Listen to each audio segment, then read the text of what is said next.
Surely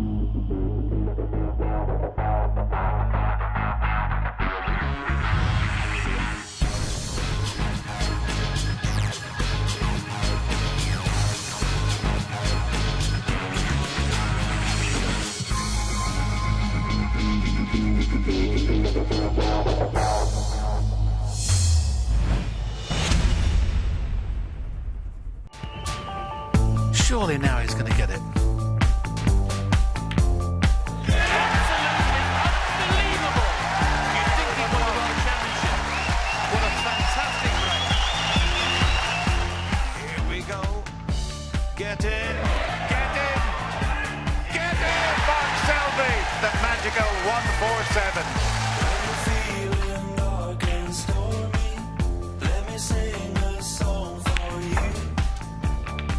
There's been a lot of attention on me, this week with the 100 centuries. I have gone under the radar a little bit with the limelight being on players like Ronnie and Dean and Neil and stuff. I've had some really good matches, over the years, Mark and I, playing some really big finals where we've got the better of each other at certain times. I beat him in the Masters final last year, and then he beat me in the UK final this year. I want to attack, I want to make big breaks, I want to pop great long balls, and I want the crowd to really enjoy it. Every year I come here, I keep trying to win it. People keep saying to me, you will win it one day, but until you actually win it, it's hard to believe that yourself. So while I'm still in the tournament and I've still got a chance, and fingers crossed.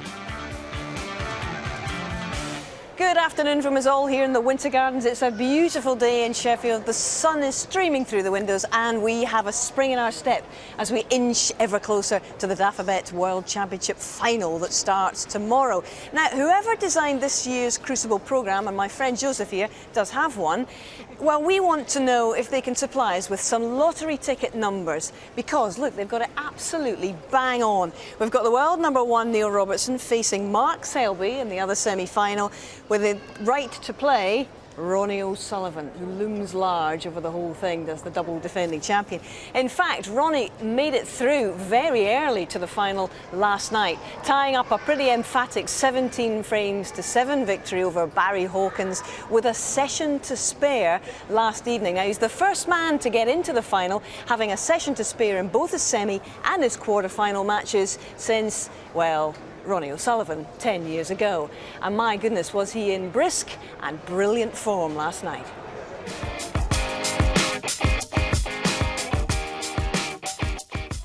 The game is fickle and you're going to have your patches where you're playing really well and your opponent's not, and it's going to be vice versa. I didn't have enough left in me to be mentally strong and to try and come back from it. I didn't have enough drive. Straight into the heart of the pocket. And he extends his lead. This game's about momentum most of the time, and if you can gather some of that, you can win 4, 5, 6, 7, 8, 9 frames on the spin. It's not as easy when you're doing it coming from behind because obviously the mistakes are magnified. Amazing. In the semi-final, playing against Ronnie as well, and any little mistake it magnifies against him. But yeah, I just feel like I feel like I've been in the boxing ring and had 12 rounds with Tyson. Goodness me, there's not many of those in a pound. I go out there to play hard every game, but obviously it's our biggest tournament. It's a lot of pressure out there on everybody. So I think as each match gets on, you get a little bit more comfortable. The deeper you go into the tournament. What a great pot. I tried my hardest, but everything was hard work. Oh, you're kidding. I just felt mentally bashed, and to be honest, I'm glad it's all over. I'm trying my hardest out there, and I'm going through every emotion you can imagine during the matches, just like everybody else does.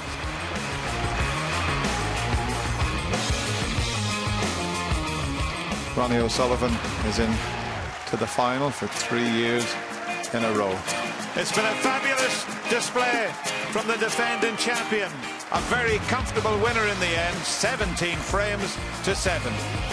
You never come here with nothing to lose, and I'm just happy to be here, but also competing is good as well.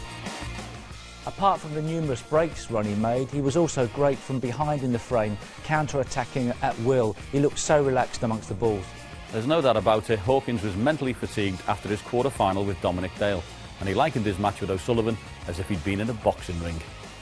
And momentum is key in any semi-final. A run of 9 unanswered frames, 4 centuries, sublime snooker from O'Sullivan.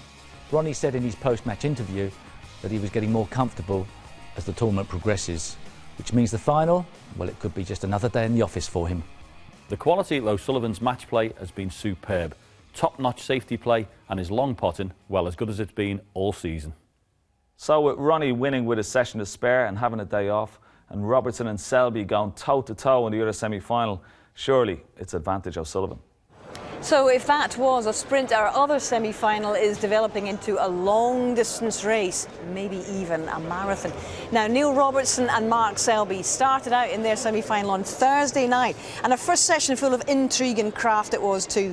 Both men made a century before Selby emerged with a 5-3 lead. Yesterday afternoon they were back for more. Robertson hit the Englishman with his 9th ton of the championship, even got level before Selby forced his way in front, 9-7 again. And then this morning they returned at 10 o'clock for their 3rd session. Selby in with his 4th century of the event to re-establish a 3-frame advantage, but Robertson responding strongly to take the next 2 and move to within 1 at 9-10. We're going to join them in frame 20, where we left off on BBC 2 earlier, and we'll do so in the company of John Virgo and Dennis Taylor. This is a beauty, absolute beauty.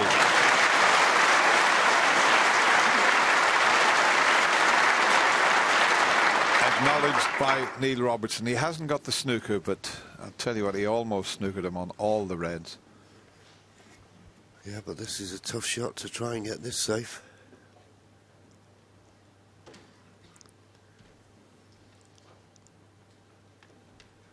I mean, normally you think the cross double, but you'd have to play that with a bit of sign and being so close to the cushion. I suppose the only other way is to... He's looking now if he could play this red firm into the black, he'd keep the red at this end of the table and maybe screw back, maybe use the knuckle of the middle pocket to get the cue ball back to baulk, but there's nothing guaranteed about this shot. Well, he's got plenty of cue power, he's going to need it here. And where's the red going to finish? That's the question.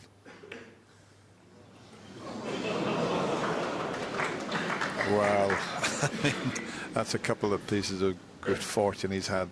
Yeah, I think this morning, on balance, the run of the ball has certainly favoured Neil.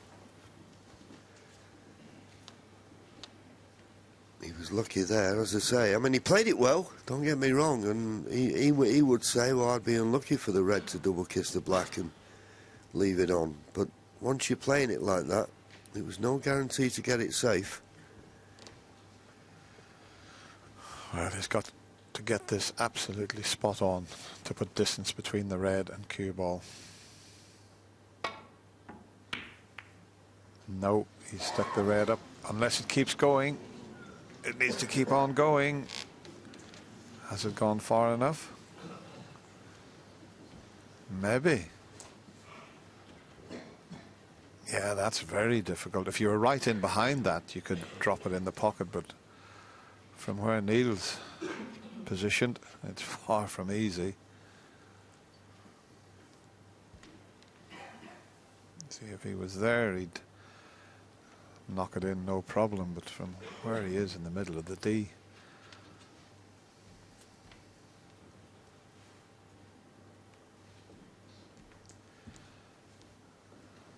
And this, if he takes this on, this would be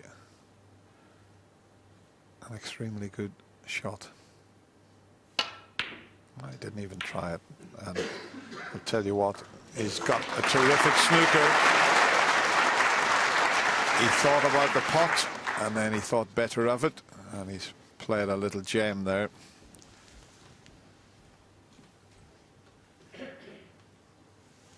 Yes, and it is a snooker. And that was a very well thought out shot. He knew the red he was playing, he'd run it into the other reds, which would stop it coming back up the table. I remember the first time I ever saw Neil play, and it was at the Masters. It was when it was at the Wembley Conference Centre.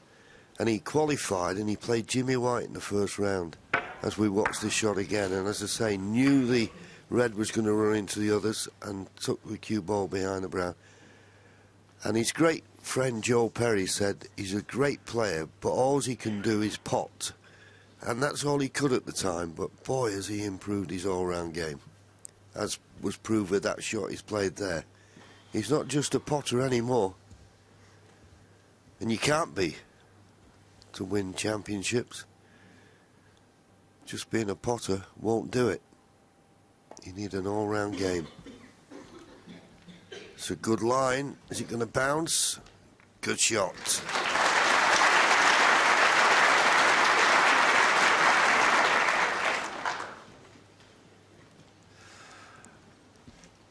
He's looking at this red along the cushion. He might be able to take the pot on, you know, and head up towards the green, but there is a red that he could leave for the right corner, so he's had a look at it, but might come back and have another look at it, because I think he could have a go at this and get the white up towards the green. I mean, to drop it in dead weight and stay on a high valued colour would be very risky. But heading up the table, well, the red I mentioned will pot, but he played the percentages there. He thought, well, if I can knock this in and maybe get on the green, I'll give myself a good chance. If I miss it, I know that Mark's going to have to pull out a good pot. It's a natural to cannon the three reds, so he'd have to get a little bit of action on the cue ball to avoid that.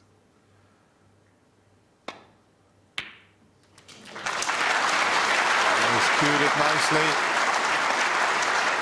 but he's not nicely on a colour. One.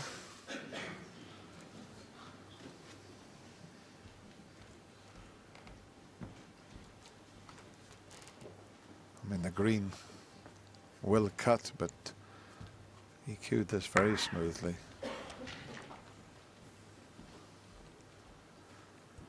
Yes, if he doesn't fancy the cut on the green, you think it's not that difficult to play off the green and try and get that cue ball in behind the yellow. It is cuttable. I think he's looking at the pot here, John. He knows that this could give himself a great chance in this frame before the mid-session interval. If he pulls this off, he could give himself an excellent opportunity.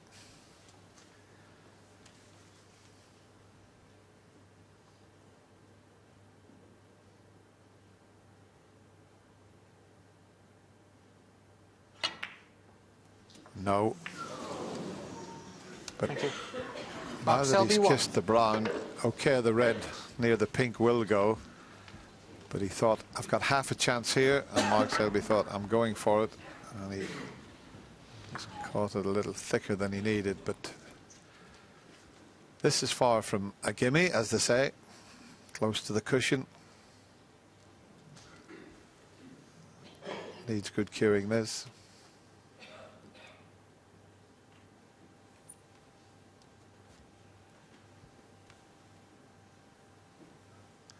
And if you punch it in, it makes the pot even more difficult because you've got the butt of the cue in the air.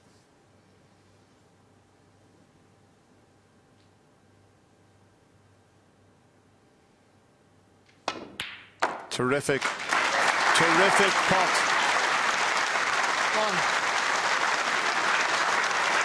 Well, that was absolutely top draw. That really was. Dennis described the difficulty of that shot, particularly striking down, and judged it perfectly, and may just have the angle on the pink here to run into these three reds and bring them into play and still be on the one to the corner. Well, didn't want to risk that. Ooh, and only just ran past the pink spot. That nearly went all wrong. 7. In the blink of an eye.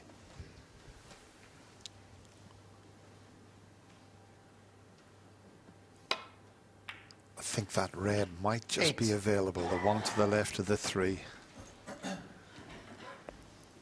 Yeah, fair comment. And if he can get on that and finish just high on it, then in potting it, he'll bring the other two into play.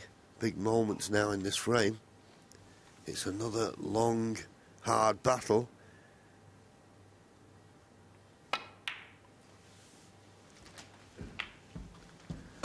So the last frame was a long one, and this is in its 36th, 7th minute now.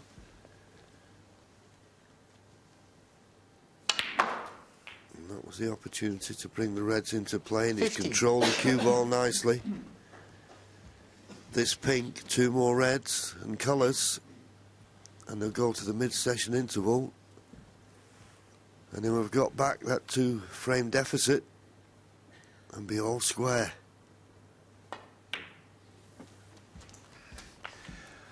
Yeah, you can't separate these two players. They're so evenly matched. 21. They really are. And what a battle they're giving us here. Some brilliant tactical play. Both had century breaks. Both had clearances.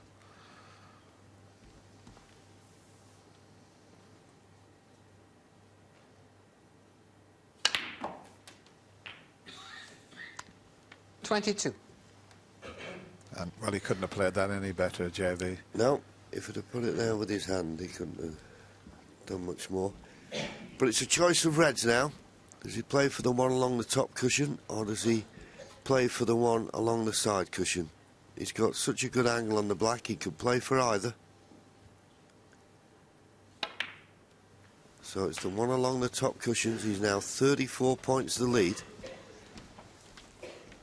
So red and a colour required. 29. Not beyond the realms of possibility. If he's not good on this red, well, he's got a nice angle to play for the black.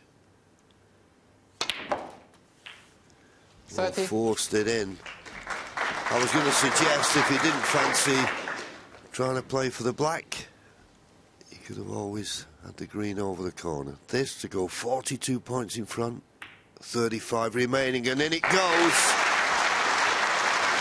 The frame before was nearly 52 minutes. 37. This one, by the time it's finished, might be getting to 40 minutes, but 2 big frames for Neil Robertson.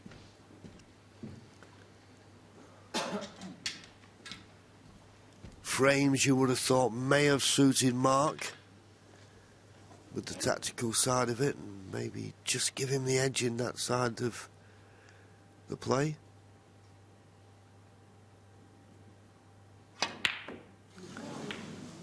Well, has he missed it? Has he missed it? Yeah, he's missed it, JV. Well, 42 points the lead. 2 snookers needed. It should be 10 apiece. Yeah, it's taken a supreme effort to make any ground at all out there. And in fact, as John Verga was mentioning, that's 2 hours, over 2 hours to play the first 4 frames of this 3rd session this morning. But as they went to their interval for the 2nd time in the match, Robertson has levelled things. It was 5-all, now 10-all.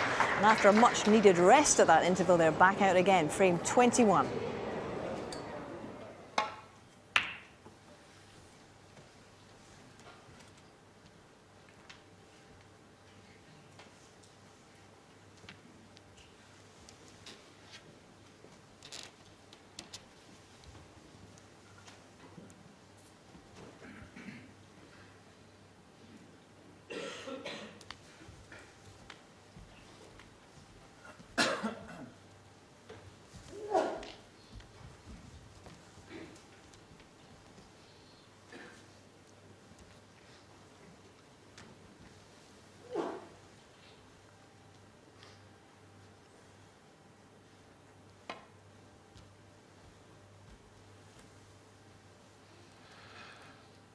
Re-rack. Touching ball. Touching ball helps the situation. Mark can play around off 2 or 3 cushions.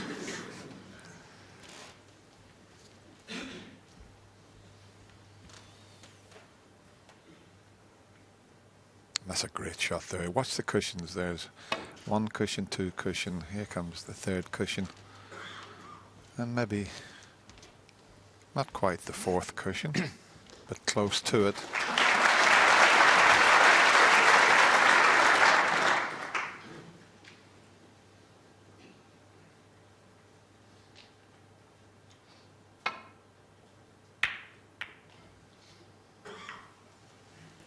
Just a little bit thick on that safety, so well short. And a chance here now for Mark. Got this red to the right corner. The black's available into both corner pockets. One good pot here. What a good chance this would be.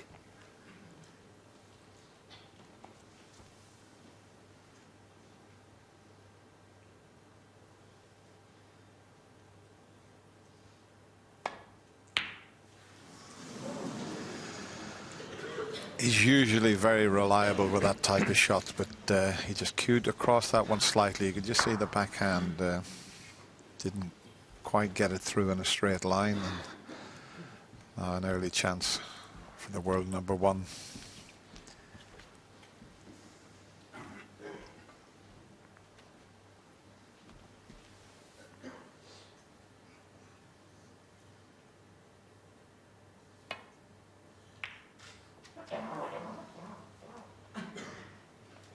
One. So just about okay on the yellow. Don't think the green's on for Neil, being left-handed. A lot more comfortable cueing on the yellow. A couple of loose reds, and as I said, when Mark had his chance, with this black being available into both corners, this is a decent scoring opportunity. And the last time he was in front in this match was the third frame. He led 2-1. So not a bad time if he could get himself one frame ahead, but there's an awful lot of work to be done here.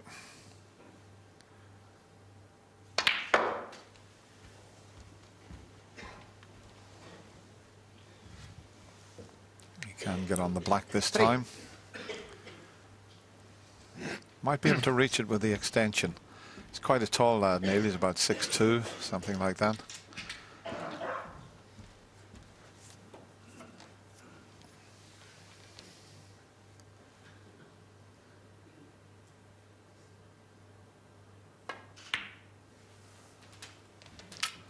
Four. It's a decent chance now. Okay, the pink's tied up, the black's in the clear, and there's what, at least 5, 6 reds available.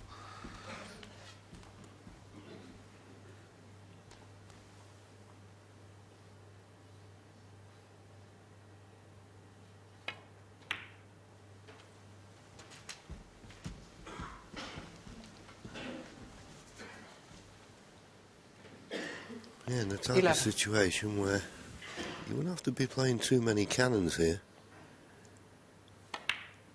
You pot one 12. red, it will make a path for another red.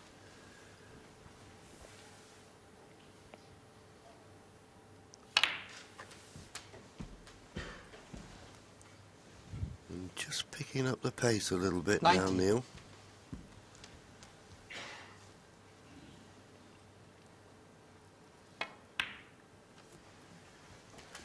Yeah, the last couple of frames the balls have gone rather awkward, so it developed into a tactical battle, but the chance is there for Neil.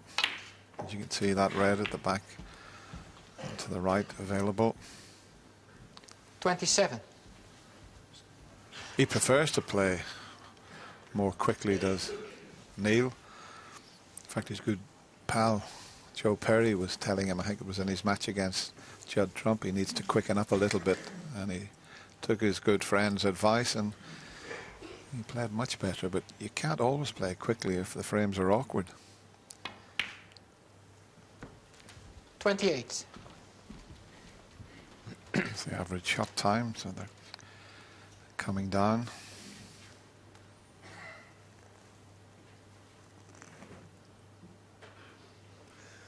Well, it's just looking at a red in the middle of the cluster that will go, but did he finally judge the position?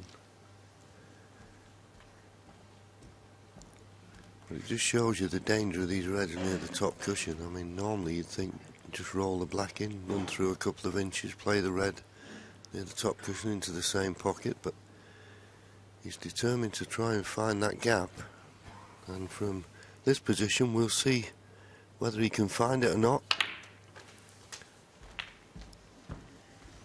Well, He's not on the one in the middle of the cluster. And the one that 35. is low, he's going to be running into other balls, so he's no guarantee of position here. He'll be trying to stun through a gap and hopefully finish up on the blue. He may bring the pink into play.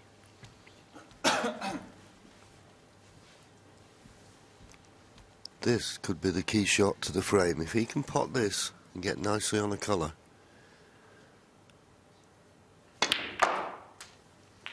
That was the problem.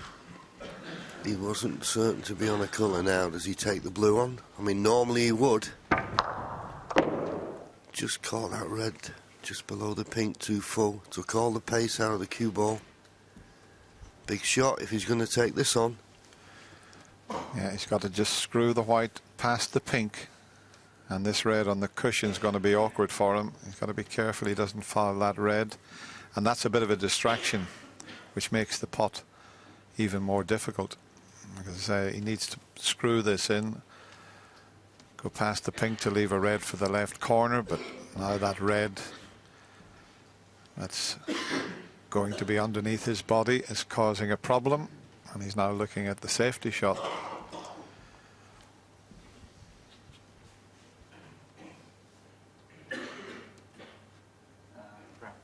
Yep, so it is the brown. If that red hadn't been there, he would have taken the blue on.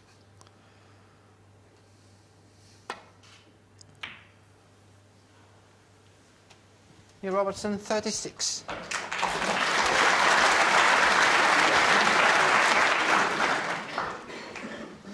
Well, I don't see a lot of value in that shot, in all honesty. I'd like to have left the cue ball tight on the baulk cushion, maybe using the green as a blocker from the right-hand side, but that's a nothing shot to me. Yeah, a little bit early to be pushing the brown safe, you would have to say. He sacrificed where he was putting the cue ball. He left a straightforward safety shot for Mark Selby. But Mark is taking full advantage. Excellent shot. For me, that's where Neil Robertson should have left the cue ball on his last visit.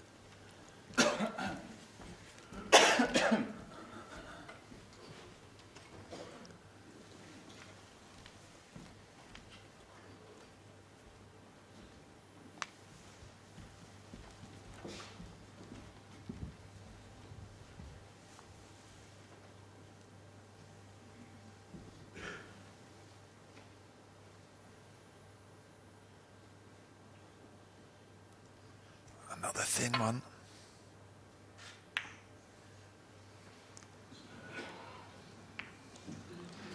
Now then, I think he can cue past this pink and he can take the red for the left corner and he might be able to get himself onto the black.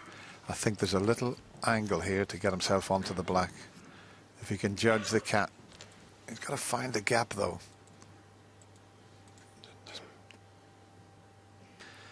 Now that's the sort of gap he could find. Well, he'll settle for that. He's gone round. He didn't want to risk that, but flicking the red. He's done well. He didn't intend to flick that red, but he'll take it. And what a chance now for Mark Selby. So maybe that shot that John mentioned when he put the brown safe, he'd have been better getting a good cue ball. 8.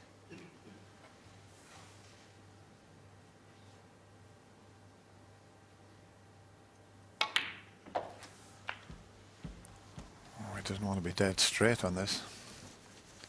If he's dead straight, he'll have to screw 15. back off the cushion. Let's have a look. Yeah, he'll have to screw right back. Well, no, he had an angle, so 16. That was much better. But those reds are all available just into one corner pocket. That's why he's come back across the table, but even though he's left it a bit short, he may 23. be okay. Little cannon on the other red will leave him on the pink.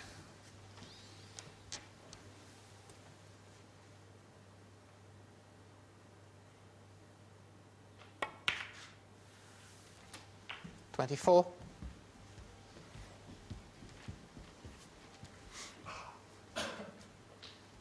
Just checking. I think the red just below the pink will go to the right corner, so it doesn't have to do a lot with the cue ball.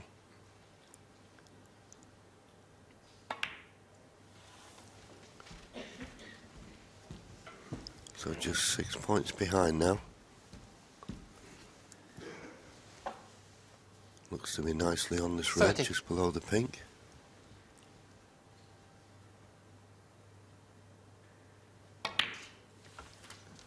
$31. And this black will put him 2 points in the lead. So these 4 remaining reds with high value colours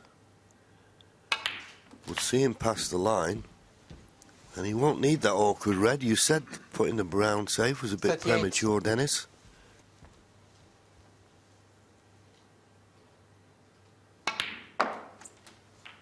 $39.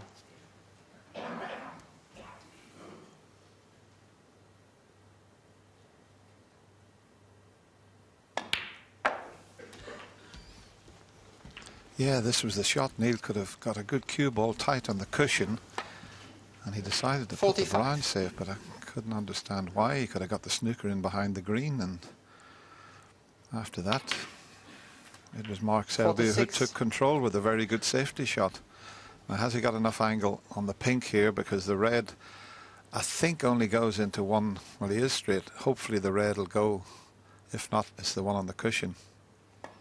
Not the red must go next to the black.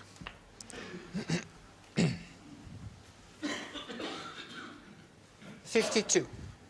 There you see it.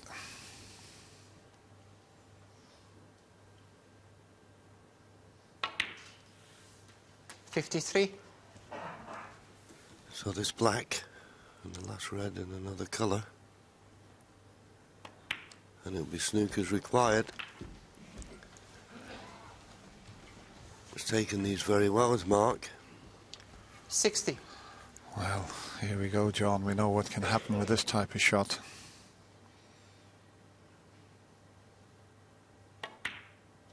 Played it well. 61. And there's Vicky, his wife, and Vicky's mum and dad there. I know they're more nervous than Mark is.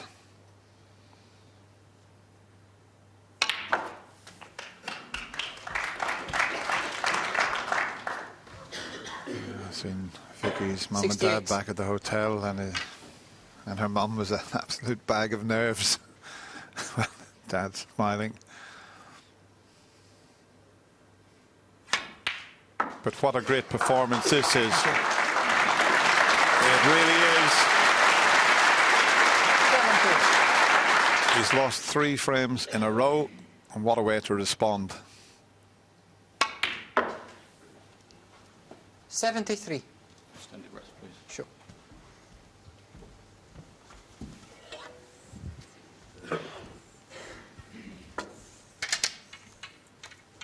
This is how this session started.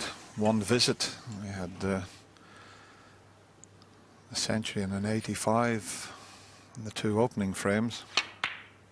Doesn't matter about missing the brown. Neil Robertson maybe missed a trick when he put the brown safe, but didn't Mark Selby capitalise on it. And that terrific break of 73 gets him back into the lead. It's 11-10. Well, that's twice in the match that Neil Robertson has managed to get on level terms. Selby has not been behind in this match since the 3rd frame, and he is refusing to let this happen. So it really is all or nothing in this match as we get into the next frame from the start.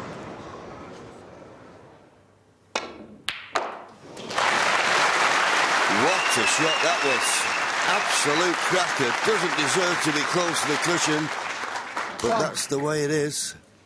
And now he is so close to the cushion, I don't think he can get position there. You see 8 for 11 between cue ball and object ball, right in the heart of the pocket, found the gap, unlucky to finish so close to the side cushion. Yeah, it deserved more than 1 point, didn't it, that pot? But that's all it's going to be. Green ball.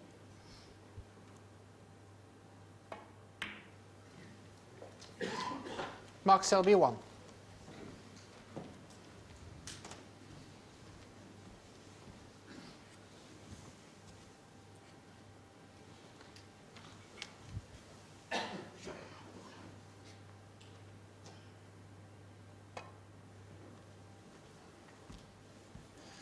That's the pink. Foul with a miss.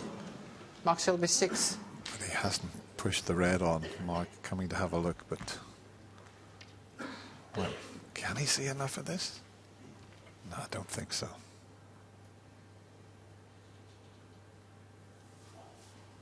Well, it must be tight. Touching ball. So it's touching, so he doesn't have to put it back. He could play in behind the green here. And that's what he's playing. I suppose he could make it a more difficult snooker. Wouldn't be a natural one cushion escape, but he's got to get in behind the green. Just like that.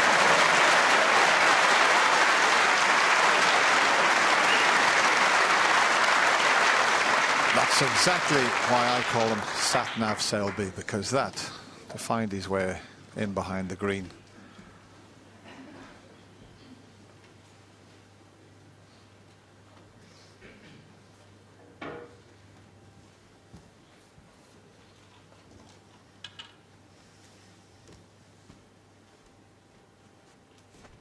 This is not that easy to judge.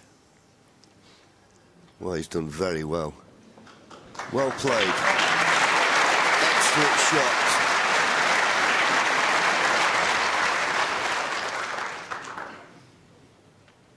It's difficult to see from that angle if they're touching, you know, when they're right in the middle of the bunch.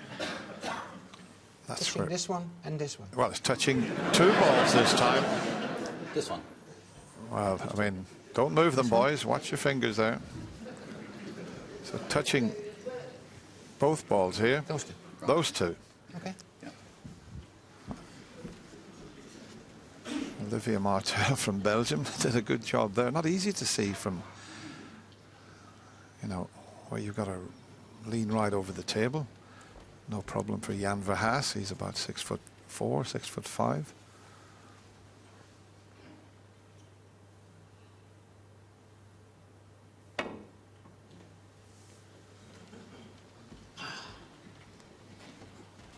Yes, and he always knew if he could just get, maybe he's just not travelled far enough. He was hoping that the pink could block the path to the red, but as you can see, there's just an edge of the red sticking out.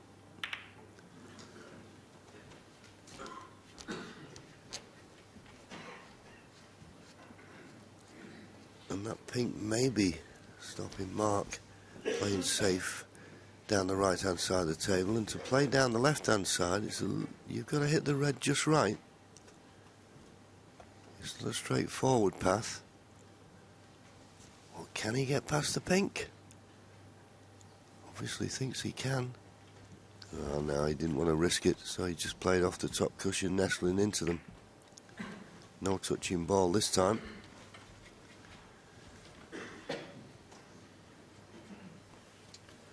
I don't know if he can get enough side on this to get over behind the green off two cushions. No, he's hit the blue. He might just be okay, but when you're that close and you're swerving, it's not easy to get the required side that's needed to get up behind the green there. There's one near the black spot. He could take that on as a shot to nothing. If he could slot this in, there's every chance he could finish on the blue.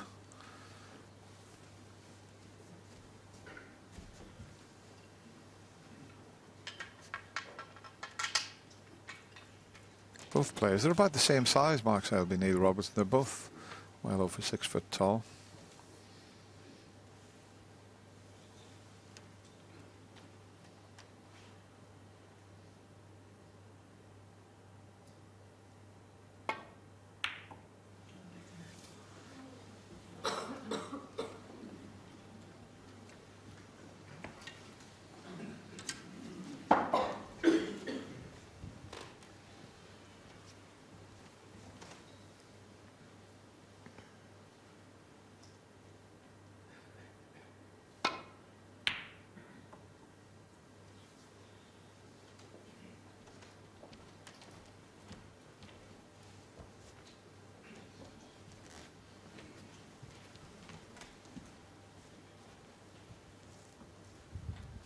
Well, a chance here for Mark Selby to play a telling safety shot. You can just get past the pink to the edge of this red, but then there won't be an escape route, or shouldn't be after this shot, if you can get him behind that blue or near the green.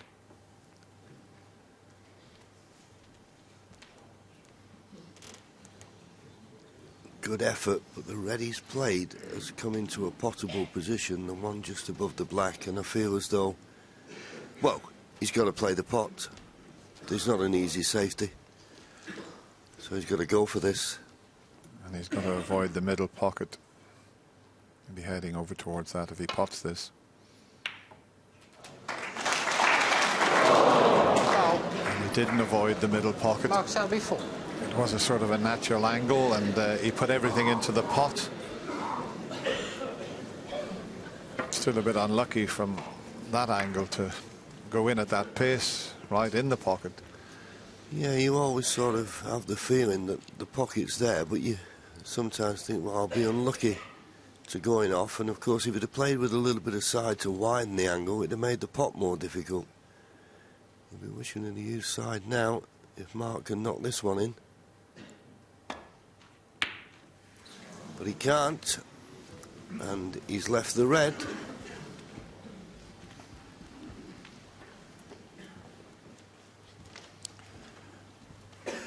Yeah, if he doesn't cannon the black there, this pot wouldn't have been available.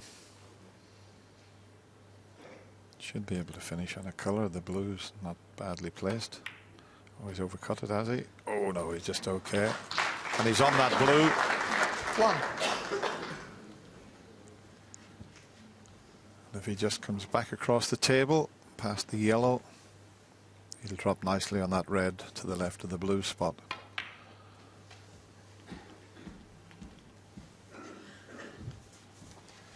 Might have to play for the pink here. 6.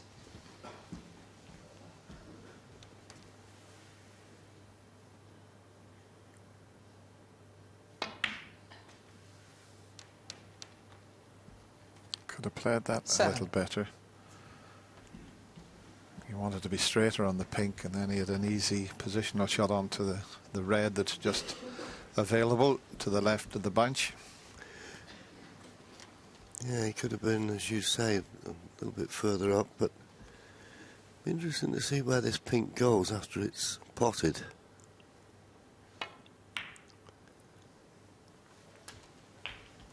Because the ideal ball to try and break up the red so it comfortably goes on its own spot, but I think it's out of commission. 13. Although he may be able to pot this and play for the pink to the right centre pocket.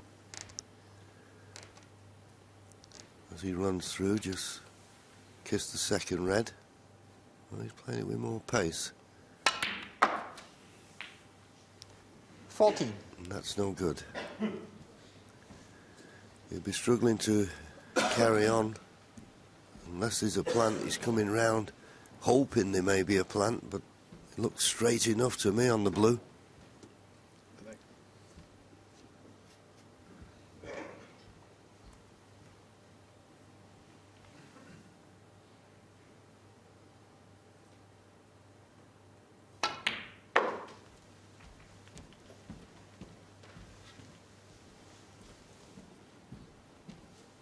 $19. Yeah, that's all he could do. So it's a case now of trying to get a good cue ball near that baulk cushion, just checking to see that there's no red. He's going to knock towards the left corner pocket.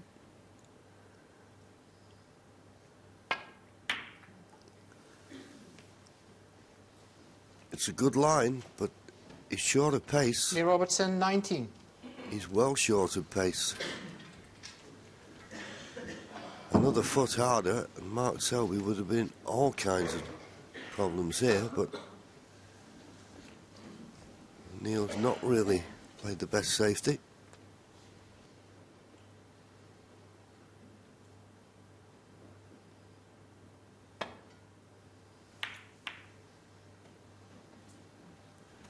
But a weak safety shot from Mark. Very weak, that.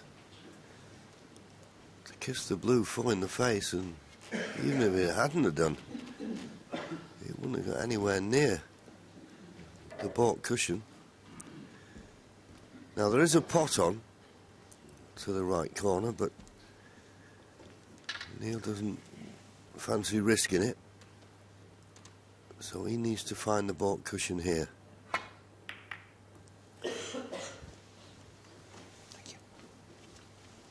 Well, he just run past the blue, so neither player taking advantage of what you would think was straightforward safety shots to put your opponent in a bit of trouble.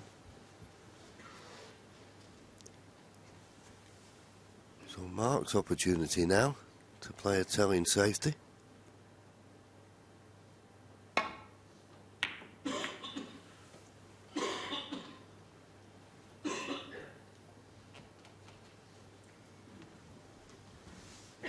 He failed to do so. He's left a red to the left corner. In fact, he's left one to the right corner as well, which might suit Neil better because he won't be hampered by the green. That's the one he's picking.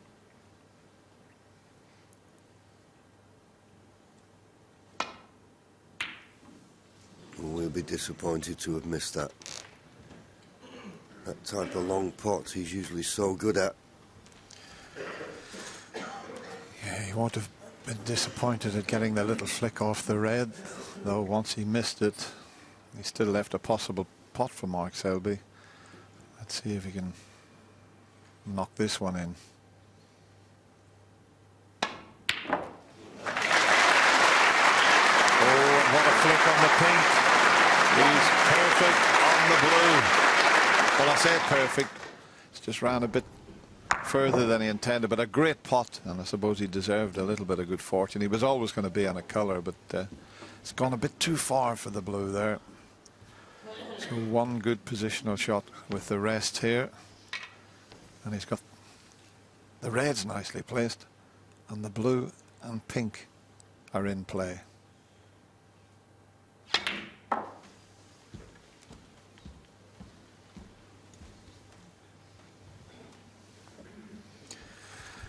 Of course, these frames will be played out. The players won't be taken off because there's no afternoon session, so they will finish this intriguing third session.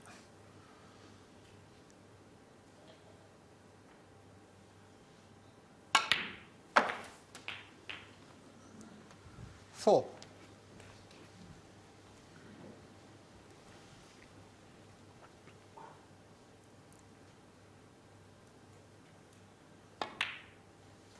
That blue now takes Mark 1 point in front in this frame. There's enough reds in the middle of the tail. Forget the one that's just to the right of the black. You wouldn't need that if you can take these reds with colours. So it is a chance to win the frame at this visit. Not an easy one, but a chance.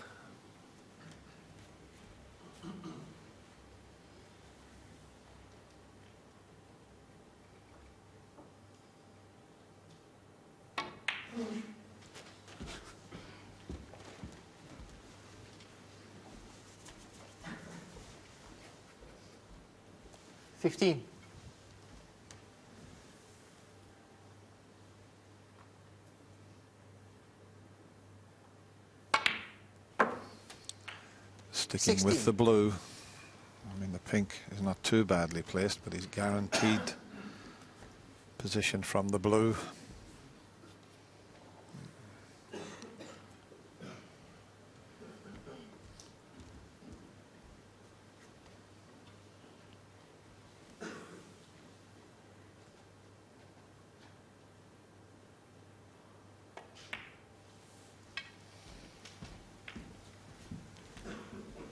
Doesn't need, as we mentioned earlier, that 21. Difficult red that's near the black. He can score enough with these open reds. And is that a plant as well? Yeah, absolutely perfect. 22.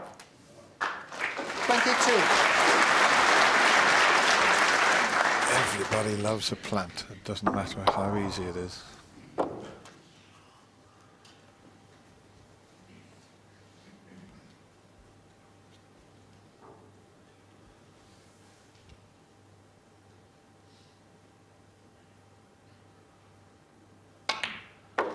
You've got to admire Mark Selby, because every time the world number one wins 3 frames in a row, comes back at him, he responds like this.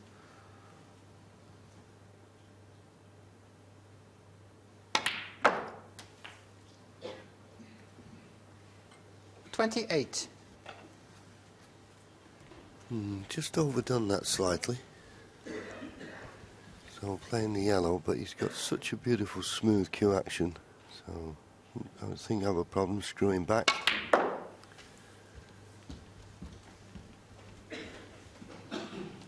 Well, he's come down on this red, but he's not out of the woods 30. yet. This is not straightforward. He's just looking to see if he screws over to the left-hand side cushion, whether he'll can get on the pink to the right middle. That looks about the best option. 31. And couldn't have played it better. Excellent positional shot. Expect him to win the frame now. This pink will put him 29 points in front. Still 51 remaining, but the 2 reds in the open with colours would be more than enough, surely, to see this frame in the bag. And that was so interesting to see. He stayed on the blue until he got the correct angle to get the pink, and he judged it to perfection in the end. Still see that little head movement. That's something that Mark has always done. 38. Probably did it a little bit more in his earlier career. Doesn't affect the play, it's just a little mannerism he has. You can see just moving around slightly.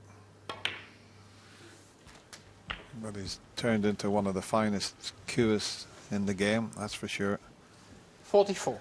So this red would put him 37 points in front with just 35 remaining, but we know he doesn't want to be messing around with Neil Robertson playing for Snookers. So make certain of the colour. He made certain of the red, that's why he didn't bother playing for pink or blue. So, well, the yellow gets him down close to the red. The brown gives him that little bit of insurance. It puts him 41 points in front with 35 remaining, which will equate to 2 snookers required. So that's why the choice is the brown.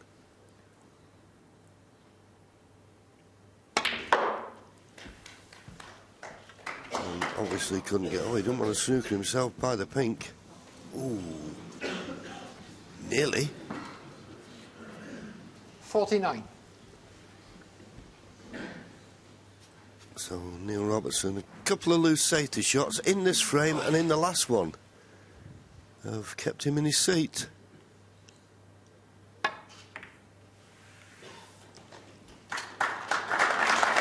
Mark Selby, 49. So, but for 2 snookers, Mark Selby is 2 frames in front again. He is indeed, and there's a real familiar pattern emerging in this match. Robertson levelling the match only to see Selby go off into the distance once again. He knows the best he can do in this session is to come out of it all square. But will that be the case as we head into the penultimate frame of the session?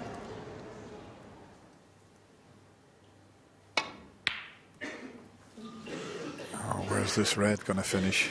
It was the only one he could leave, and he has. 2 more frames to be played. I think Neil would like to win them both. Mark Selby would settle for one of them.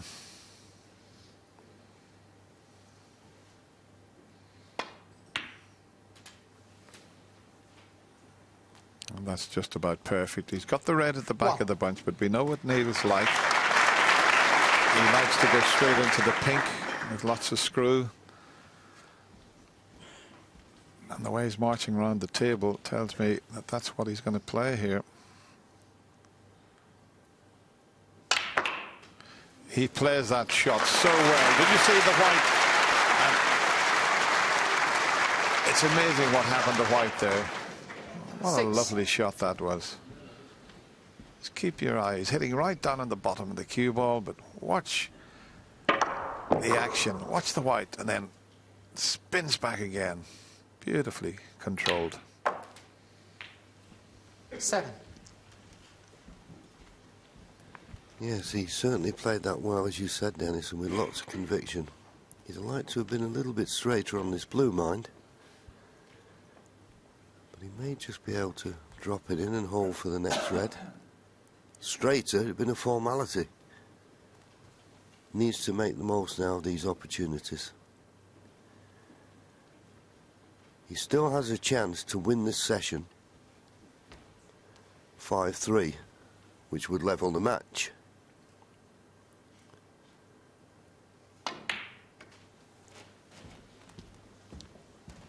Having to play from one of these reds on the right-hand side of the table, but he's played it well enough. 12. And he's down quick, so he must have the perfect angle to drop on the blue. You can always tell with a player when he gets down 13. quickly, there's no thinking time because he's landed perfect. There's no way that Mark Selby can be behind now going into the final session this evening. But he preferred to be a couple of frames in front rather than all square. So 2 big frames coming up now. That's 18. not quite as Neil played. He's played for this red to the left corner, but he didn't want to be so close to the cushion. Shouldn't cause him a problem to run round the back of the black. But it's not as intended, and playing this other red, which has, well, nicely come to his rescue.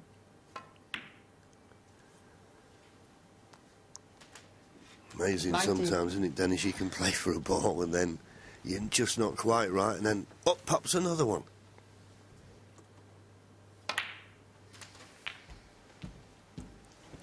It's been a fascinating semi-final because we've had 26. everything. You know, both players have had 2-century breaks. Both players have had clearances. Mark at 133, Neil at 130. Some brilliant tactical play. A couple of very long frames. But they were very interesting frames. 27. There was so much good safety played. And we still don't know where we're going with this semi-final. They're just so evenly balanced.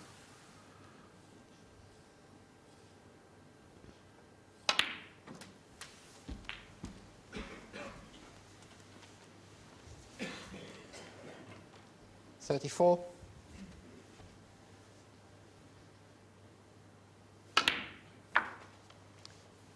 $35. Sure.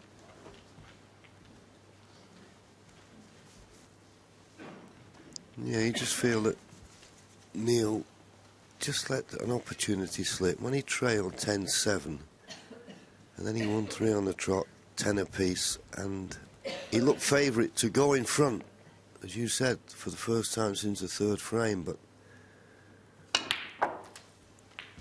a loose safety cost him. And then all of a sudden, before you know where you are, you're 2 frames 42. behind again.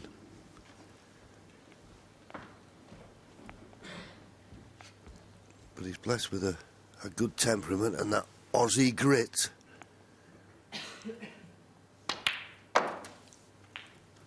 $43. And landed perfect on the blue now.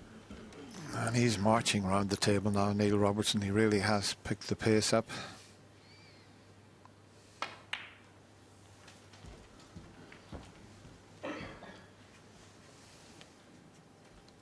$48.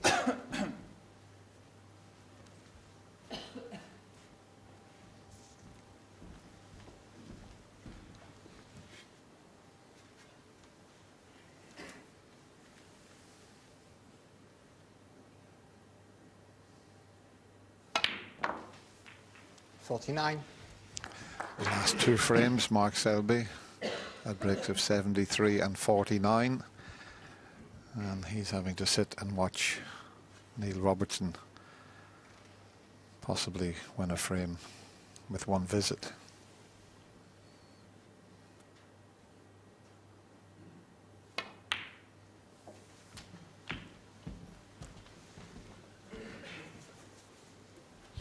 Just a little bit short. Okay, he's got this red to the far right corner, but I'm sure he was playing for it for the right middle. And this probably the last of the easy reds to get on, so needs a good angle on the black off this red.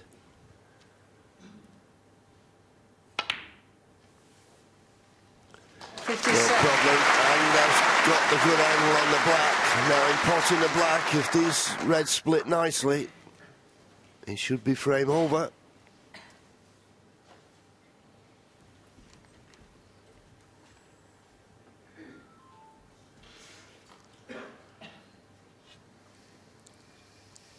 There's a slight distraction there.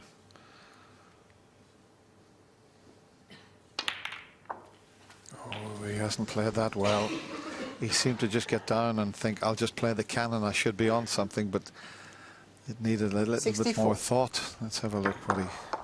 Yeah, he almost caught that full ball, and he's put himself out of position just when he only needed another red and a colour. Yes, and if you know you're going to knock one towards the middle pocket, which he should have been aware of, then he should have been making certain he screwed off the cluster and at least get the cue ball to the left-hand side of the table. There's nothing he'll be taking on here, but he's missed a chance. Will he get a better one? He's 64 points in front, but there's still 75 remaining.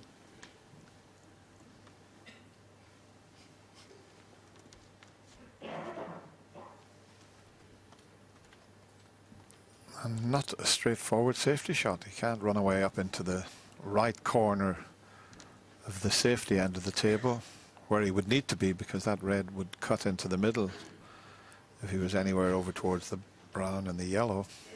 So he's thinking about this for well over a minute now. He could do with the red safe, but you know, he can't even really do that. So in the end, he might just roll into them here.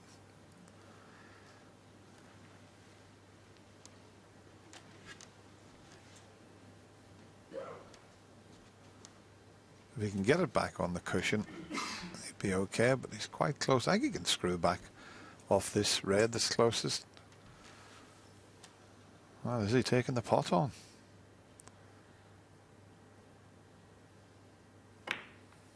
No, just pushing it safe and keeping the white in the bunch. Okay, Robertson, 64.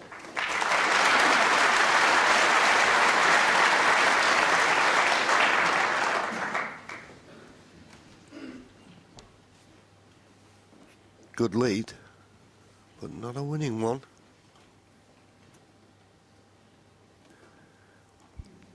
If Mark was to get an opportunity, you only see one awkward ball, and that's the pink.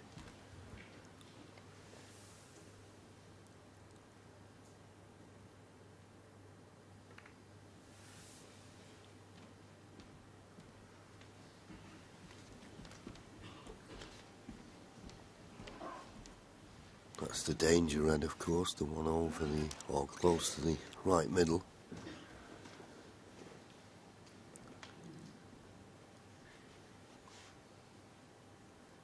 I know Neil doesn't want to open this cluster of 4, but I think this is the best way to get it safe. I mean, there's half a chance you could make a plant, but you won't want to risk it. The red closest to the black, if he plays at half ball, you'd think he's bound to knock a red towards the side cushion. As I say, there's a possibility of making the plant, but like we say about doubles, if it doesn't go in the middle pocket, it could hit the jaw and come back down. So wouldn't guarantee safety, but could be a frame winner if it goes in. But as I say, if you miss it, where does it finish? He's left it. Yeah, good call, JV. You try to get the white safe, but you never know where the red's going to go when trying a plant like that. And as you say, he just overcompensated, and as soon as it hit the jaw, it headed back towards the black.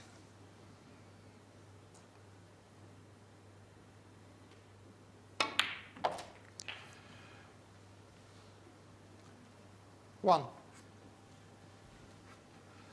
Now, the last frame of the previous session, it looked like Mark Selby was going to take a 4-frame advantage. He made a 50-odd break, but Neil cleared up with 60-odd to pinch the frame. Six. Could Mark Selby return the compliment here? It's difficult, but the chance is there.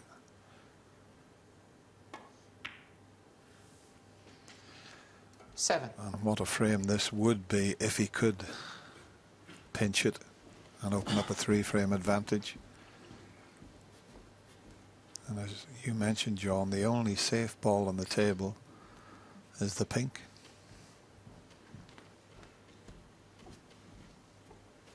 Just having a quick glance at the scoreboard there. This blue will put him 52 points behind with 59 remaining. So he's realising now that he needs to get a few high-value colours. If he keeps taking blues, he'll be running out of points to play with. At the moment he can afford blues, but not too many more. And of course, once this cue ball starts travelling as it has 30. to there, well, he's just about on the blue to this corner pocket. That was not the idea.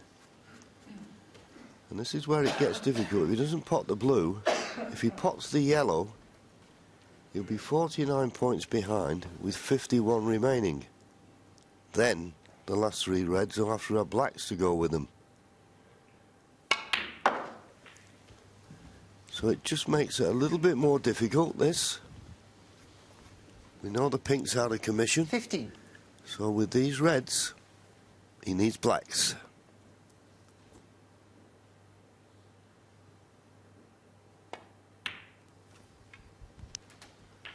$16. Well, he's able to get the black back onto its spot here, and with the way the reds are situated, shouldn't be a problem staying for the blacks that he needs. Well, what a fascinating end we're going to have to this frame. 23.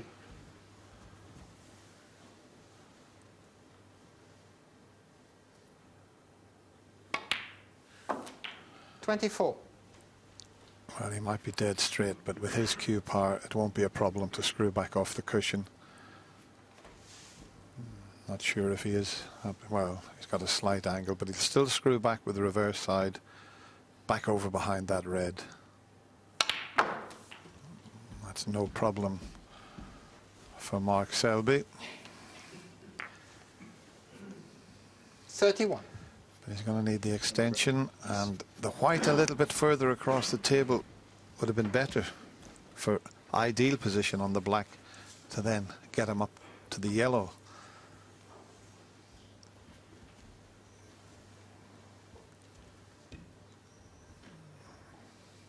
He may have to screw this back a little bit and pot the black and come off the cushion behind the black to get up to the yellow, because if he leaves it, you know, where the red is now, if he leaves it there, you see, that's better.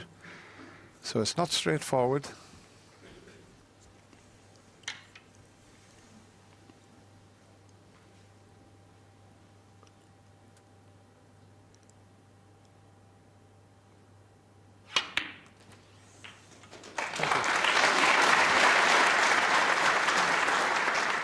Well, he got himself back to 10 apiece. 32. But he'll be very concerned now that he may be dropping 3 frames behind again. He had his chance, went into the reds, it didn't work out as planned.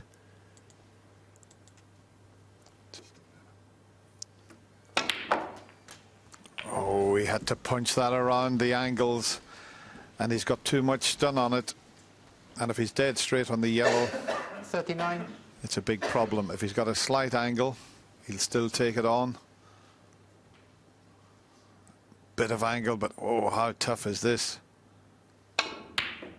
No, it was the black. Mark Selby. Is he going to 39. fluke a snooker? He's been rather fortunate. He can hit the yellow, but he can't pot it.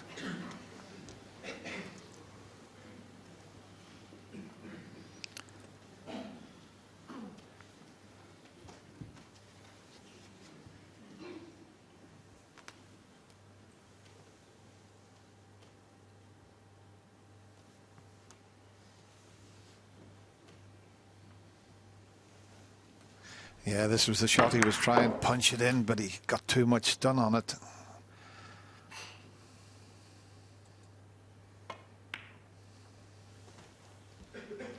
This looks good. It looks very good. Needs to pull that.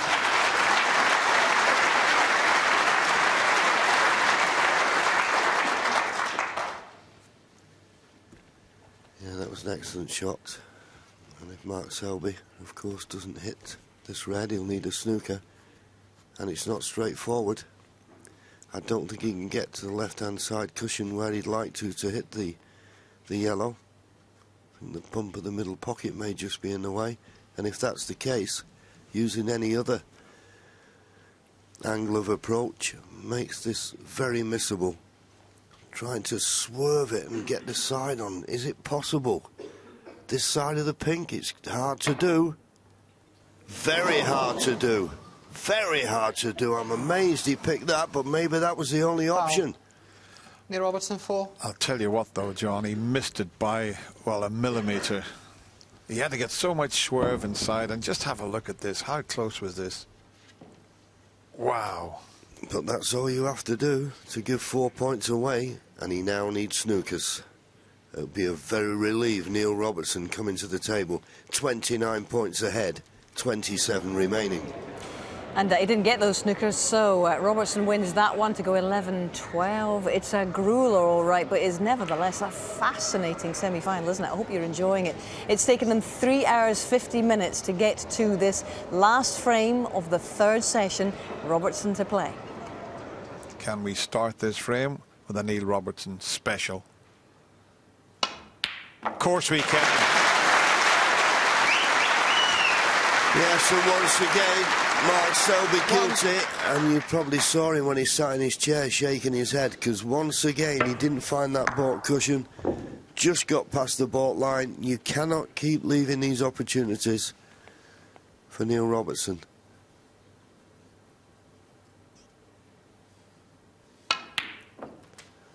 And that was an excellent shot. So close to cushion to force it round of 2 cushions. 8.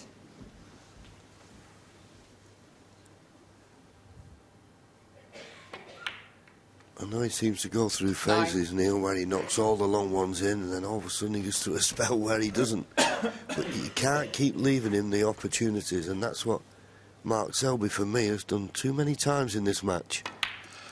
That last black he potted off the spot at that pace to get on the red at the back of the bunch there. That was superb. 60. It wasn't as easy as it looked.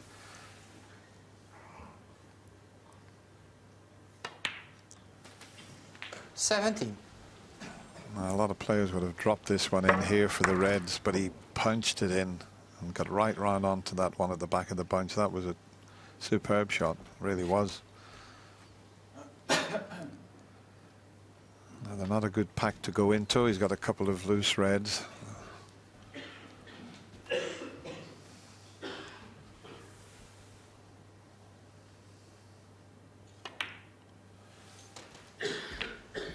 Don't blame him for that. He may play up for the blue because he's one of the best in the game at potting 24. the blue and going into the pink and reds. As good as any player I've ever seen with this particular type of shot. That's if he plays for it. And he has. 25. And this is becoming a Neil Robertson special. Same rules still apply, though. When you play this, you've got to catch the pink full ball. That holds the cue ball in the middle of the table. Well, he's decided not to play the cannon. He's playing for the one loose red. So he'll go up for the blue. 30. And as we've said, it's not a good pack to go in off the black, so I don't know why he didn't play the cannon there. He looked absolutely ideal. Well, he's going to nudge reds open with this red. Never guaranteed 31. to be on a colour when you play it like that. I thought we'd have seen a bit more of a positive approach to this break than we've done so far. He normally does go straight into the pink, but that time he decided, well, I'll just play for the loose one. And it just means now that He's going to need a couple of good shots to get back into ideal position. But when you pot the way this Australian does, the game 36. sometimes can be easy even when you're not in the ideal position. But even for someone like Neil, you've got to try and keep it as easy as possible for yourself. And this is a big frame, a frame that will take him level and give him the session 5-3. That's what he would have had in mind before play started here.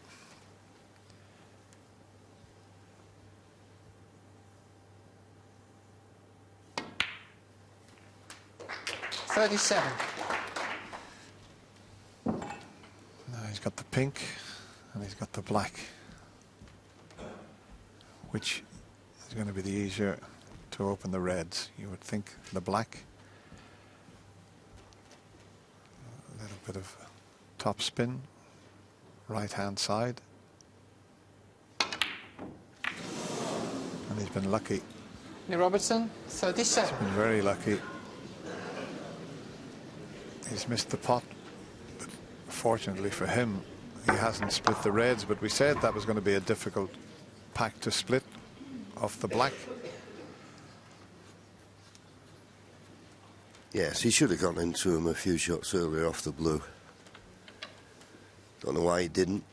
Maybe he realises the importance of the frame and didn't want to take any undue risk, but sometimes you can be a little bit too careful and miss the boat. And I felt he did there with that opportunity. It'll be interesting to see if he gets another one just as good.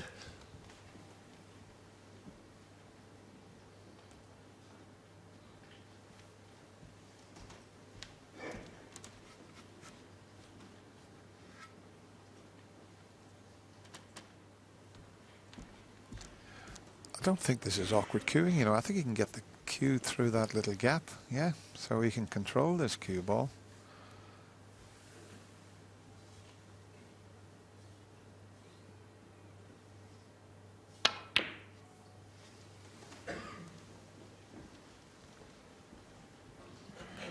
Without the gap there, he wouldn't have been able to have kept the cue ball tight on the cushion.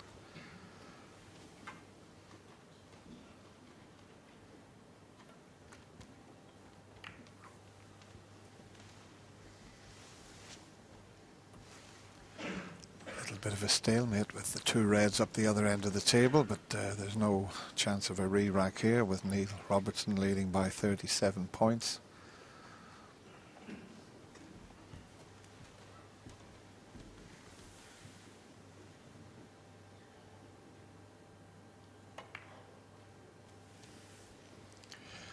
Now I wonder, is he left a tempter? And I wouldn't be surprised if Mark Selby doesn't take this on, but boy, is it a big shot. He's looking at the possibility of a plant. Now that would be a lot easier than trying to pot the red to the left. Now this plant must be close. It's just going to the right side of the pocket. And if anyone can make a plant, it's Neil or Mark Selby. Well, we're not right behind it, but I'll tell you what, it's not far away, this. The reds, there's a little bit of a gap, so I don't think you can reverse it. Well, he thinks it will go. Taking it on. Will be on a baulk colour for certain. Yes, he did make it, and he played it confidently, and he's got the gap to the black.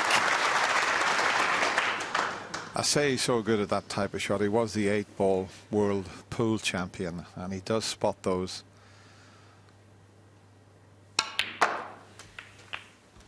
Oh, it's gone slightly wrong, unless the red next to the pink goes. If it goes, he's okay.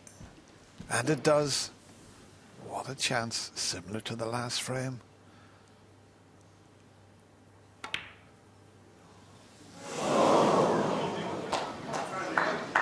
Mark Selby, 8. Well, that's amazing. I mean, he'd done all the hard work. He'd got himself in the perfect position and just put it on the far jaw of the pocket. Yeah, well, we know it wasn't the red he played for, and it was a bonus that it went. And I was surprised he got down and played it so quickly. I think he should have given it just a second or two more thought then.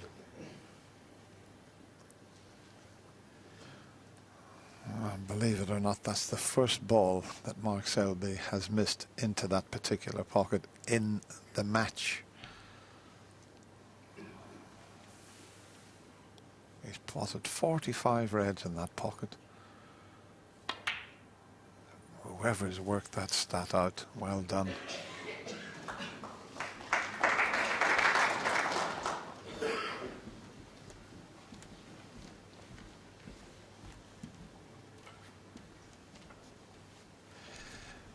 He wasn't directly behind it. He knew there was enough room, and he just caught both jaws.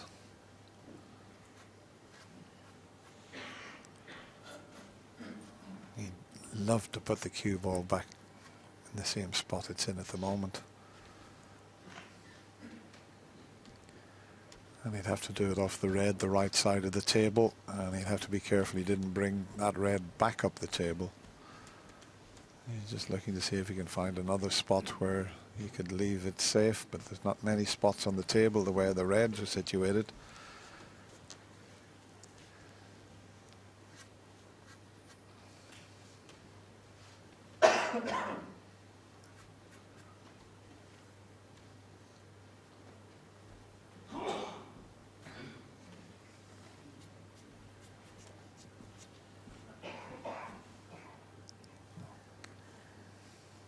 He's looking to see if he could see enough of the red to take the pot onto the middle pocket. Boy, that would be a big shot. The only shot I can see is the one the right side of the table with the butt of the cue in the air and try and get it back somewhere near this cushion behind the black. Give it an awful lot of thought time. He's now looking at this red to the middle pocket. He feels he can get past the black. Wow, this is a big shot.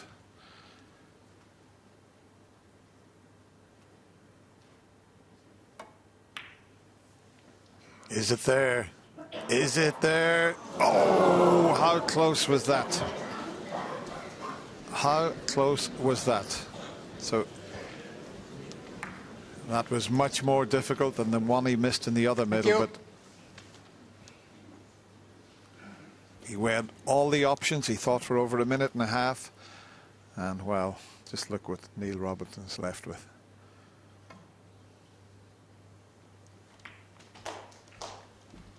One.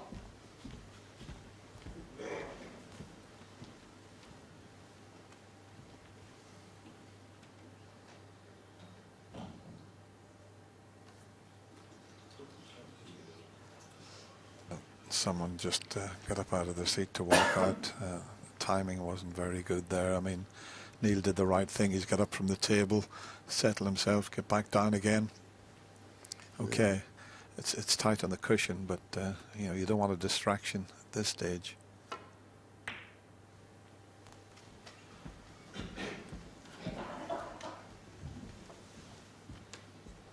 Six. 4 sessions, these semi-finals. He lost the first session 5-3. The second session, they squared 4-all. He just felt that Neil had to win a session sooner than later to be right back in it. If he wins this frame, he'll have won this session 5-3, and that's what will set up a grandstand finish this evening. There's no doubt about that. You wouldn't like to pick a winner. The prize, a place in the final of the Dafabet World Snooker Championship, centre stage with Ronnie O'Sullivan. 4 sessions, 2 days. If you can't look forward to that, then you should be doing something else for a living. And that's what these two are striving for. 11. And if he just minds his work now, Neil, that final session will be all square at 12 apiece. You just reminded me there when you say if 18. he minds his work. You remind me of the great John Pulman, 10 times a world champion and commentated for the BBC for many years. That was his saying, if he minds his work. 19.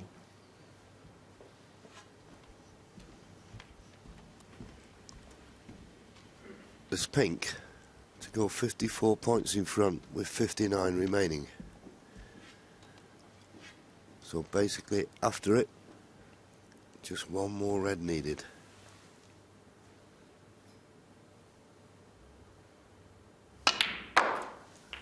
And he's on the red. He is on the red. He'd like an angle so he could pop this red beyond the colour, then his opponent wouldn't be bothering with snookers, and that seems to be the case.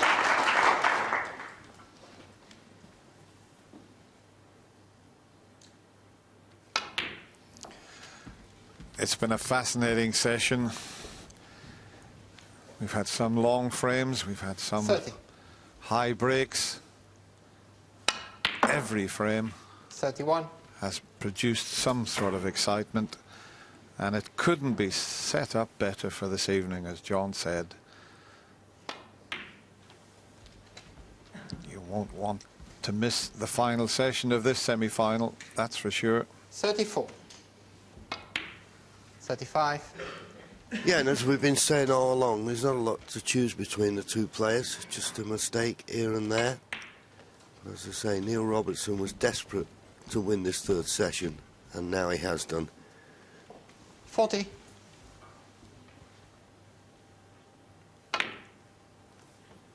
Well, the red doesn't go in, but that won't matter. They shake hands. Neil Robertson has done what he needed to, I feel, and that is win that session by 5 frames to 3. They'll go back now. They'll try and rest before this evening's session at 7 o'clock, where they will commence. First to 17, remember, and it's 12 all. Oh, I think we'll all need a rest before that final session at 7 o'clock this evening. What a match, with a potential, you would feel, for a rather late finish, but an intriguing one at that. John, how would you describe the way this match has ebbed and flowed between the two of them? Going to script, I think I'd probably say. What you'd expect. I mean, we've seen one player win a session 5-3, then it was a 4-4, then another player win 5. It's only what you'd expect with these two players. Two absolute superb match players who are loggerheads, and I can see it going right to the finish. Who looks the stronger right now after that session for you, Steve? Well, obviously Neil Robertson may feel as if he's the stronger as they walk back from to the dressing room, because he's dug himself out of the hole. And Mark Selby showed slight weakness in not clearing up in the frame before that one, and also failing on his chance to get back on level terms in the last frame we've seen. It's going to be tough to sort of like separate them by the end. I think it's a bit like, this is like a snooker's equivalent of Hagler-Duran as a fight, you know. Yeah. It's just that it seems both of them refuse to lose. And the will to win is enormous. You know, it's winning at all costs. So that's why the tactical play is so strong. In a slightly different way to Ronnie, how Ronnie goes about. Ronnie plays, and he's obviously got a will to win, but these two, they're sweating blood. Every frame, and familiarity surely got to be a key part of this, John, isn't it? Yeah, and the one thing I think that's very noticeable from this, they're not always winning the frames in one visit, and they're missing with one red left where they need a couple of snookers or the snooker, and it's 15 and 20 minutes on the end of every frame, which when you add that up over the series going to 17 frames, that's got to be energy and mentally sapping before you get to a final. So to be honest with you, they need to win it more in one frame. I know they're not trying not to win it in one frame, but if they can win it in one visit, they'll take a heck of a lot more out of themselves, you know, or saves themselves than what they're doing at the moment. And part of this, obviously, is because they've played one another in very, very large occasions. We've had the UK final, obviously, earlier this year, which Robertson won. The Masters final between these boys last year as well, which Selby won. They know exactly what one another is capable of here, Steve. Yes, and as they're growing in experience in the game, the tactical prowess they're showing is remarkable. Obviously, it's probably it's the right way to go about playing snooker. First, learn to pot the balls. Yeah, and then work on your tactics as you get older, and it will come. So it's an awesome level, and it will be fascinating whichever one of these lads gets through to the final. The difference that both of them and Ronnie O'Sullivan they bring to the final. I think that the key point here is that, albeit that it's a grueler, and it's going to be a grind. It's very, very watchable. It's some fascinating top-class snooker that we're watching here. Yeah, when we say it's a grueler for both players. Yeah. It's not actually to watch. I mean, it is really top-class stuff, but it's actually... It's nearly too good, if you know what I mean. They're so good at the safety play and the tactical thing. One plays one shot, and you know the other one's coming back, and it cancels each other out, and it is making it for hard work for both players. Yeah, it is. Okay. Well, there's plenty more to discuss. I'm sure we'll save some of that chat for this evening, guys, because we're going to be doing a lot of watching and a lot of enjoying, I think, in what could be a fascinating conclusion to this match. But if you've been with us for the last week, you'll know that Richard Osman has been with us, and he's been teasing and tormenting and torturing us with some pointless questions. We wanted to call this quiz clueless because, let's face it, we are, but we've decided on potless, and it's getting very competitive.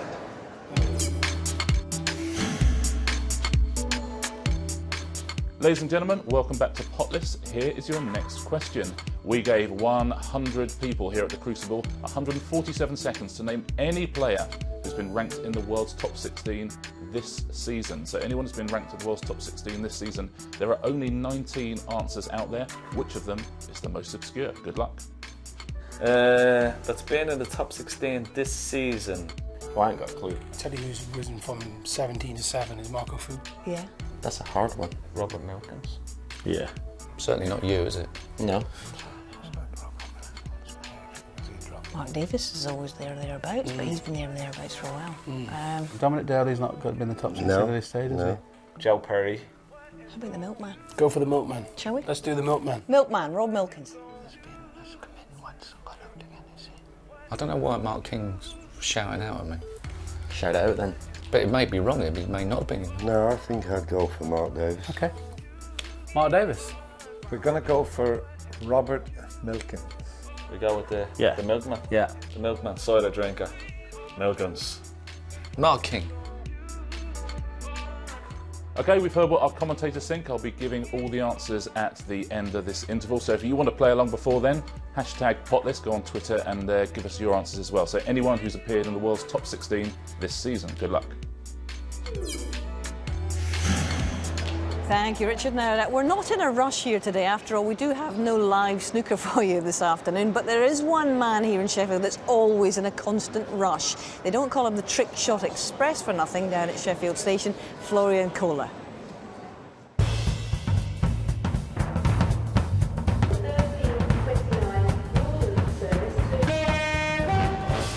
This shot here, what I'm going to do is I'm going to hold 5 cues in the same time and put all these 5 balls right there. So 5 cues, 1 shot.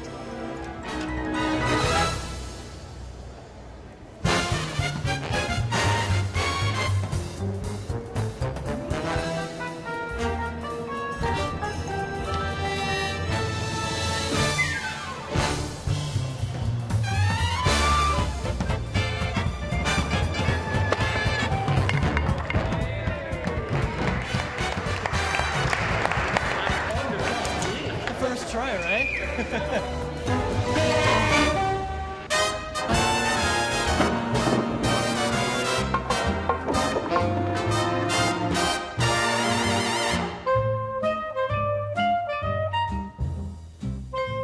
This shot here is a variation of what we call the Hustler Masse. So the idea is to hit the white ball, make the 4, white ball go on the long rail. While the white ball is coming there, I'm gonna re-hit the white ball, go up, back, back, 9 ball.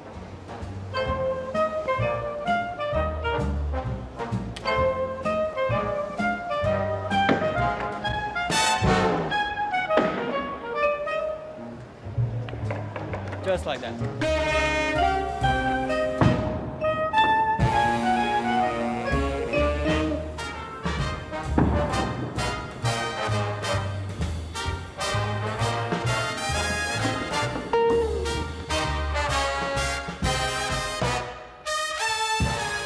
This is what I call the impossible masse. So in this case, the white ball is going to double kiss out of the 1 ball, come back somewhere here, then curve, come back, make the 5 ball.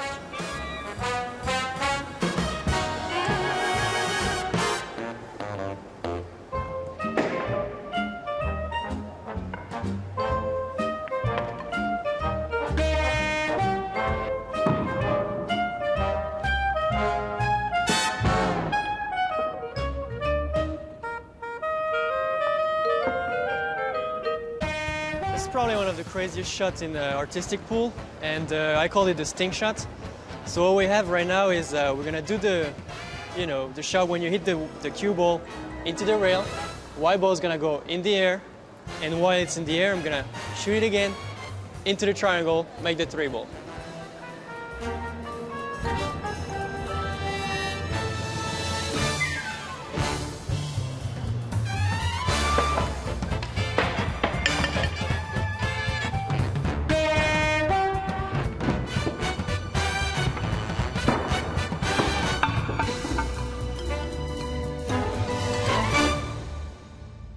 This shot here is a huge match day shot, so what I'm gonna do is I'm gonna hit the white ball around the line, there, into the 1 ball.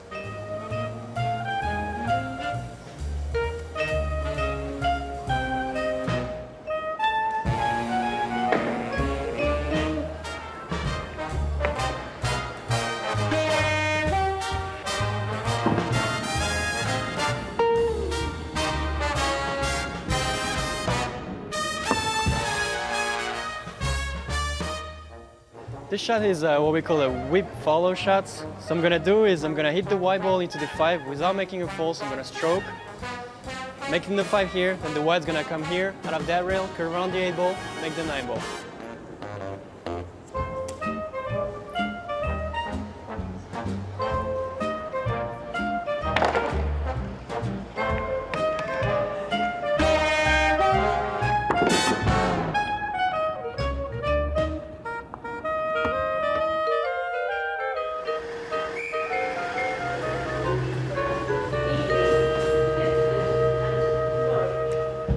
And one of the most quizzical looks I think I've ever seen on Steve Davis's face. You were rather surprised at that cue power and prowess? I'm just jealous. Yes, nobody likes to show off, do they? I know, quite. I know, but he is brilliant, isn't he? I think he's acting above his station. That's completely pointless. Anyway, how did you get on with Potless today? Shall we find out? Let's do it.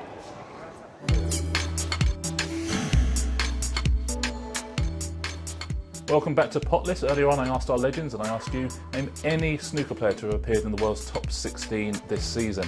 Now 3 of our teams went for Robert Milkins, Willie and JV went for Mark Davis, and Steve and Stephen went for Mark King. So who's done best? Well, Robert Milkins is a terrific answer. 9 points for Robert Milkins. Well done if you said that at home. JV and Willie went for Mark Davis. He scored you 20 points. Not quite so good. But Steve and Stephen, have you beaten 9 points with Mark King? You have not, because Mark King scores 100 points. He hasn't been a world top 16 player this year. Tough luck if you said that at home. So 9 points, actually the joint best answer you could have got. There's 2 other players who would have scored you that. Well done at home if you said Graham Dott, and well done as well if you said Mark Williams. Both of those 2 would have scored you 9. You'd have got 13 points for Ricky Walden. He would have been a terrific answer as well. The biggest scorers, Neil Robertson would have scored you 68 points. Of course, there's no Ronnie in here. Din Junhui would have scored you 66, and 63 points for Mark Selby. Very well done if you got one of those low answers. See you again tomorrow.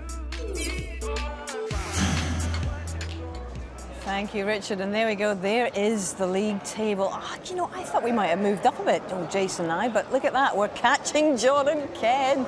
Not too far. Willie and JV still lagging behind. Terry and Dennis have now overtaken Steve and Stephen. And just look at the reaction from Steve Davis in here. It's just not good.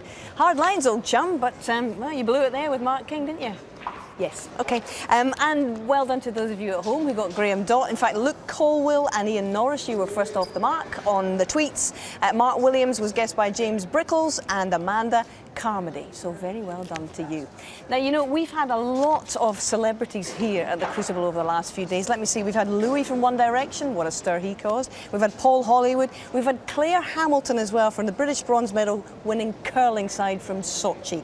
Now, on the subject of curling, I know John and Steve are particularly aggrieved at this, but news reaches us today that Rona Martin, aka Rona Howie as she's now known, who won that gold medal in curling in 2002 in Salt Lake City, has had her gold medal stolen, would you believe, along with other precious items in Dumfries Gallery. It was actually on an exhibition there, and someone has broken in, unfortunately, and stolen that. So we would just like to issue a plea from everybody here at the Snooker. If you've got it, please give it back.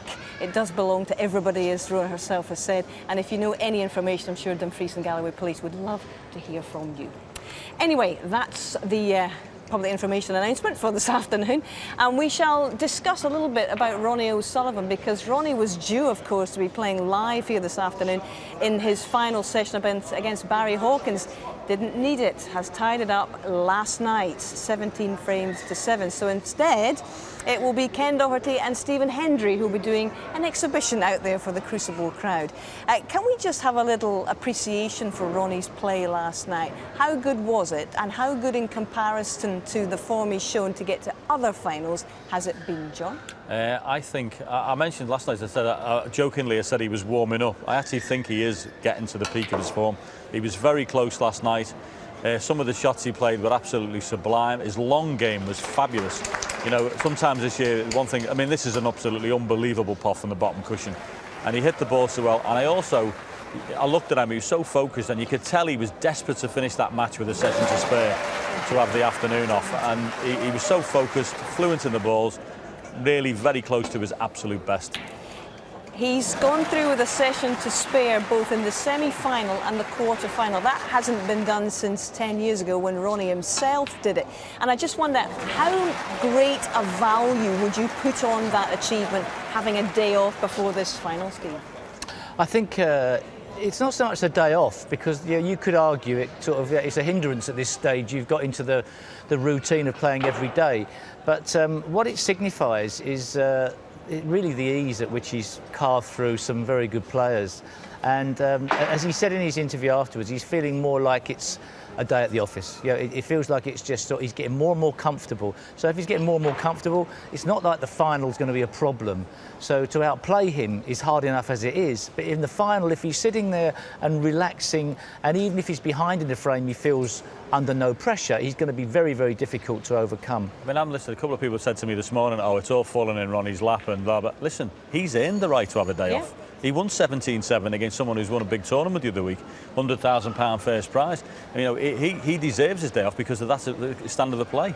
Just a quick stat for you. In the last 10 years, the finalist who has played fewest frames getting to the final has won 8 out of 10 finals. The only exception was John Higgins. He did it twice, having played more than anyone else. That rather tells its own story, doesn't it? Yes, and obviously, you know, if anybody's winning quite easily, they must be playing very well as well. And I think his situation that he comes to this is he must feel super confident, as if nobody can come near him. You know, he's getting confirmation that nobody's coming near him.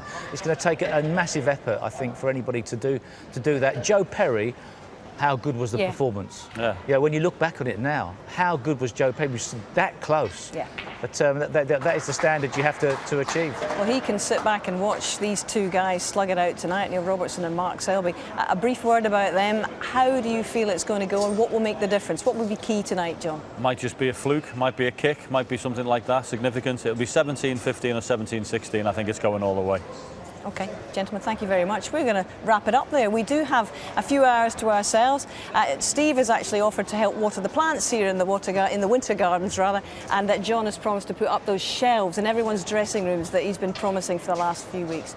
But actually, I think we will have a rest. We could be in for a very long night tonight, and I hope that you will join us at 7 for a pulsating final session of the second semi-final. You won't miss any of it here on BBC Two. Catch you later. Bye for now.